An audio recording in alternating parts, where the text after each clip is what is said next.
Assalamualaikum warahmatullahi wabarakatuh. Selamat datang di Virtual Reality Tour, jalan-jalan virtual sambil belajar sejarah Wali Songo. Nah, sekarang siapa yang sudah tahu saya berada di mana? Ya, di sini adalah kompleks pemakaman dari Sunan Derajat. Oh iya, video ini adalah video virtual yang bisa kamu nikmati dengan mode 360 derajat. Jadi kamu bisa arahkan ke sekitar untuk mendapatkan pengalaman berjalan-jalan secara virtual.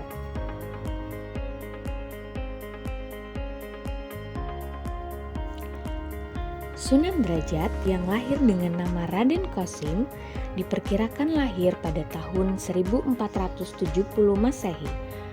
Beliau merupakan putra bungsu dari Sunan Ampel dengan Nyi Ageng Manila. Sunan Derajat mempunyai garis nasab yang sama dengan Sunan Bonang karena ayah dan kakeknya sama, yaitu Sunan Ampel, dan kakeknya Ibrahim Asmorokondi yang berasal dari negeri Tulen.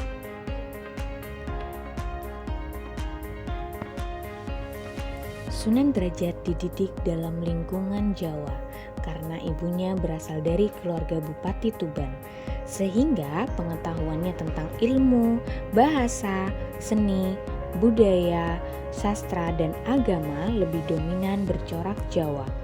Sehingga sama seperti kakaknya yaitu Sunan Bonang, maka Sunan Derajat pandai mengubah berbagai kenis tembang Jawa. Ilmu agama beliau dipelajari dari ayahandanya yaitu Sunan Ampel. Lalu Sunan Ampel mengirimkan Sunan Derajat ke Sunan Gunung Jati Cirebon untuk memperdalam ilmu agama lagi. Dikisahkan bahwa Sunan Derajat alias Maseh Munat setelah berguru kepada Sunan Gunung Jati kemudian menikah dengan putrinya Dewi Sufia. Setelah menikahi Dewi Sufia, Sunan Derajat tinggal di Kadrajat sehingga disebut Pangeran Kadrajat atau Pangeran Derajat.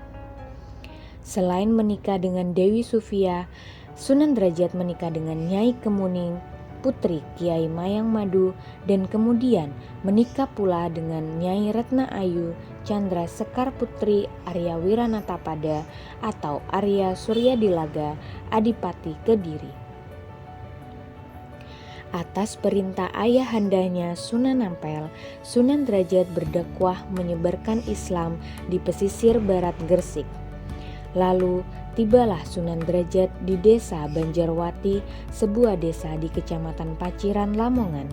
Lalu disambut baik dengan sesepuh desa yang dikenal baik dan dijuluki dengan nama Kiai Mayang Madu atau Mbah Banjar. Sunan Derajat dikisahkan tinggal di Banjarwati dan menikah dengan Nyai Kemuning, putri Ki Mayang Madu. Di tempat tersebut, Sunan Derajat mendirikan surau dan kemudian mengajar mengaji penduduk.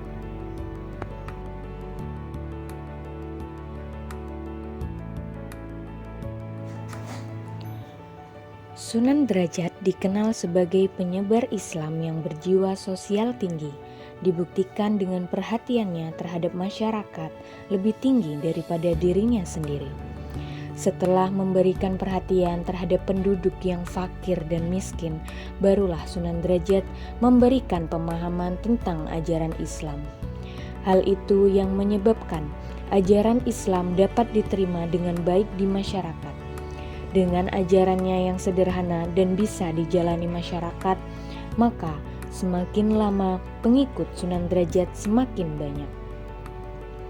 Salah satu faktor yang menyebabkan Sunan Derajat dekat dengan masyarakat bukan saja karena ajaran-ajarannya yang sederhana dan berorientasi kepada kesejahteraan semua orang, melainkan kemampuan Sunan Derajat dalam berkomunikasi lewat kesenian.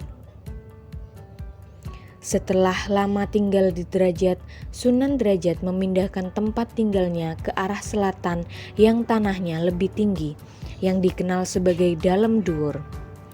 Di Dalem Dhuwur inilah Sunan Derajat tinggal di usia tua sampai wafatnya. Sejumlah peninggalan Sunan Derajat yang masih terpelihara sampai sekarang ini adalah seperangkat gamelan yang disebut Singo Mengkong dan beberapa benda seni lainnya yang dapat dilihat di Museum Sunan Derajat.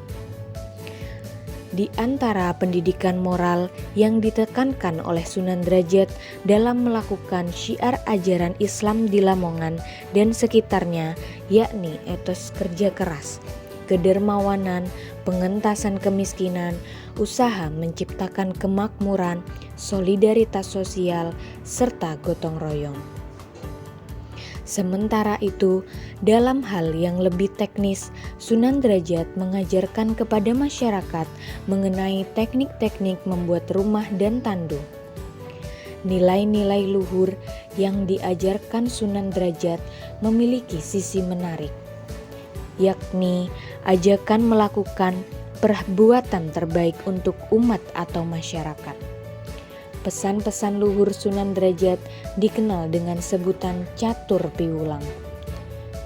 Isinya yakni mengenai ajakan memberi pertolongan, makan, pakaian, hingga perlindungan bagi masyarakat yang membutuhkan.